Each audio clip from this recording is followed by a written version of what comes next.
Ya, akan ada beberapa fase yang dilakukan dalam gencatan senjata antara Hamas dan juga Zionis Israel. Apakah ini menjadi akhir nantinya benar-benar tidak akan ada perang lagi di wilayah tersebut? Kita akan bergabung dengan narasumber yang sudah hadir di studio, Bapak Hasibullah Satrawi, pengamat Timur Tengah.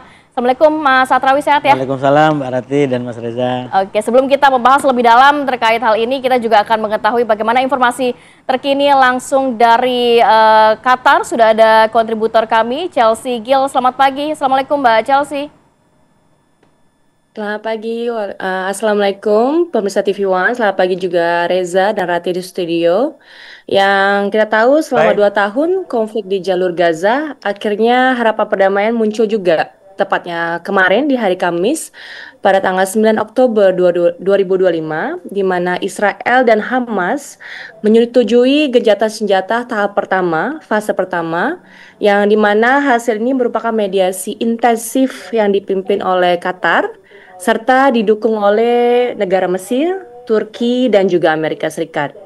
Perjanjian ini mencakup pertukaran tahanan dan sandera, serta langkah awal menuju pemulihan kemanusiaan yang ada di Gaza. Dalam kesepakatan tersebut, Hamas telah akan membebaskan sekitar 48 sandera Israel, yang diperkirakan sekitar 20 orang diantaranya masih hidup, dalam waktu 72 jam setelah ratifikasi. Sebagai imbal balik, Israel akan membebaskan sekitar 250 tahanan Palestina dengan vonis seumur hidup, dan 1.700 warga Gaza yang ditahan sejak perang meletus pada Oktober 2023. Gencatan senjata ini merupakan bagian dari rencana perdamaian 20 poin yang diusulkan oleh Presiden Amerika Serikat Donald Trump. Dengan Qatar, yang kita tahu selama ini Qatar selalu menjadi mediator. Rencana tersebut menekankan penghentian total serangan, penarikan juga bertahap pasukan Israel, dan juga Qatar juga menginformasikan pernyataan resminya oleh Kementerian Luar Negeri Qatar menegaskan bahwa perjanjian ini bukan akhir tetapi awal dari solusi politik yang adil dan berkelanjutan bagi rakyat Palestina. Dan Hamas juga menyatakan kami berharap gencatan ini dijaga dengan komitmen penuh dari semua pihak. Perdana Menteri Israel Benjamin Netanyahu memainkan peran luar biasa, menegaskan bahwa Israel akan menghormati perjanjian ini selama keamanan warga negara Israel tetap terjaga. Dan Donald Trump menyebutkan bahwa Qatar juga memainkan peran yang sangat luar biasa, di mana Qatar terus menjadi mediator bagi kedua pihak antara Israel dan Palestina.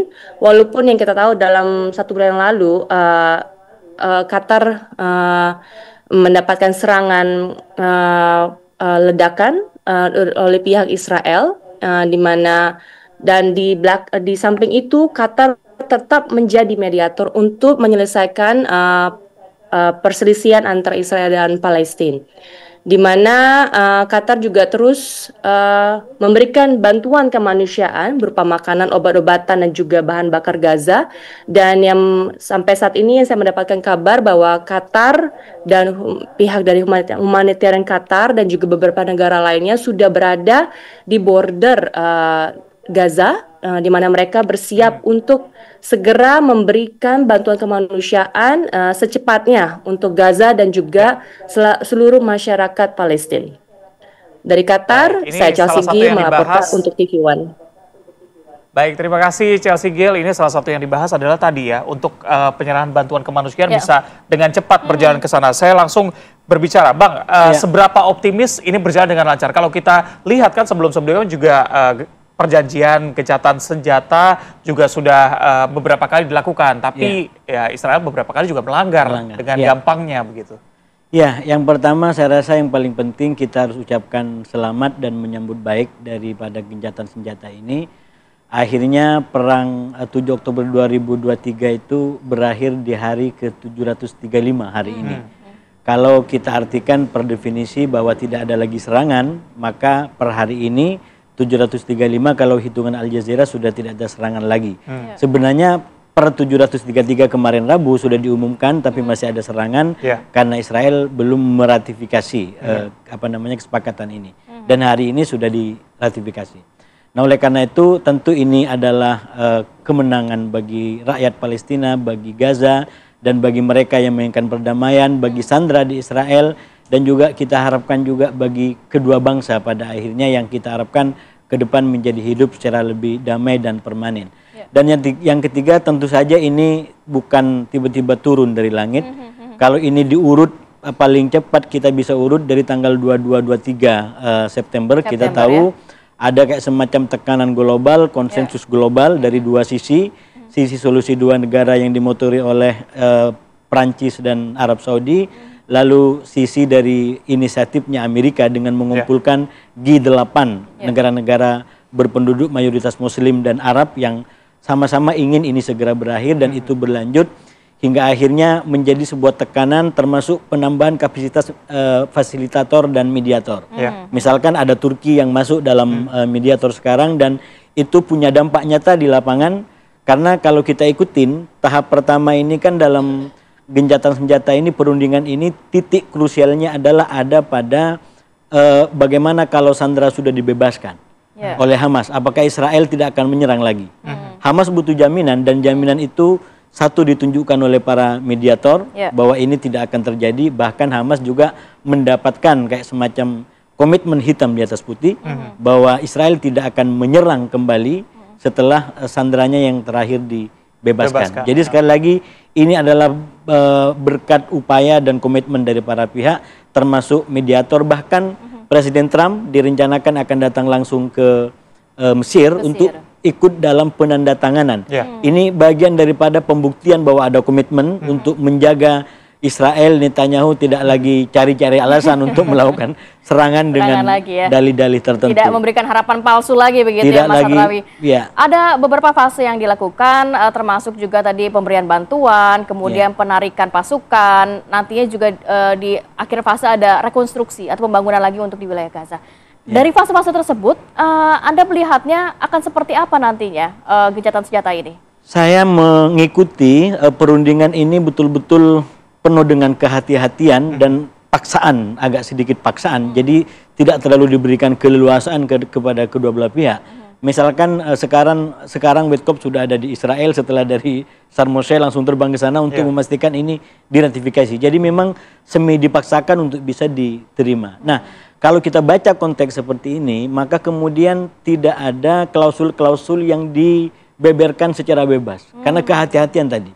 Misalkan yang tahap pertama ini belum diungkap secara lebih detail mengenai poin-poinnya. Bahkan akan dimulai kapan juga belum tentu gitu kan. Ini sudah tidak ada serangan walaupun belum ada penandatanganan karena mungkin juga masih nunggu Trump misalkan. Jadi saya melihat ada kehati-hatian dengan sangat kuat dijaga untuk menjaga momentum ini. Nah, tapi kalau dibaca dari pikiran atau 20 poin yang disampaikan oleh Trump dalam proposalnya, saya menduga dengan kuat bahwa ini akan melalui tahapan-tahapan perundingan yang itu dijaga oleh para mediator. Misalkan tahap pertama ini kuncinya sekali lagi adalah pada penyerahan sandera. Tapi belum itu semuanya, karena setelah ini akan ada tahapan lebih genting lagi, yaitu menyangkut soal katakanlah rekonstruksi Gaza, penyerahan senjata Hamas. Hamas sudah jelas menyatakan saya tidak akan menyerahkan senjata kecuali kepada otoritas yang terbentuk dari pihak Palestina. Jadi ini ide-ide yang saya yakin para pihak, para mediator tidak akan mau berbicara tentang poin-poin ini karena ini sangat-sangat sensitif dan mereka akan masuk ke tahap perundingan untuk memastikan bahwa tahap pertama berjalan dengan lancar, tahap kedua bisa punya peluang, dan tahap ketiga saya menduga tidak kalah penting, yaitu tentang katakanlah solusi permanen dua negara. Kalau kita baca sekarang konteksnya satu, kita tahu Trump sendiri tidak terlalu setuju dengan solusi dua negara, tapi poinnya saya baca kemarin itu Trump tidak punya ide tentang itu, tapi dia akan komitmen dengan kesepakatan. Nah, kesepakatan yang kita baca hari ini minimal ada dua yang simultan ini lagi dikejar oleh para pihak. Yang pertama pertemuan rencana Menteri Luar Negeri di Perancis. Dan Indonesia disebut-sebut juga akan datang di situ, karena itu bagian daripada solusi jangka panjang. Bahkan di Mesir juga akan menjadi kayak semacam dialog nasional Palestina untuk menyambut tahapan demi tahapan ini. Sehingga nanti kalau selesai tahap 1, tahap 2, tahap 3, maka perangkat-perangkat yang dibutuhkan sudah disiapkan. Oke, kita harapkan ini bisa berjalan dengan lancar begitu. Hari ini hari Jumat, hari yang baik ya. Ini benar, ini menjadi Jumat yang mulia, Jumat yang agung bagi kedua bangsa, bagi kita semua menurut saya. Supaya bisa permanen semuanya tercapai. Terima kasih pengamat Timur Tengah Hasibullah Sastrawi sudah bergabung bersama kami. Sama-sama.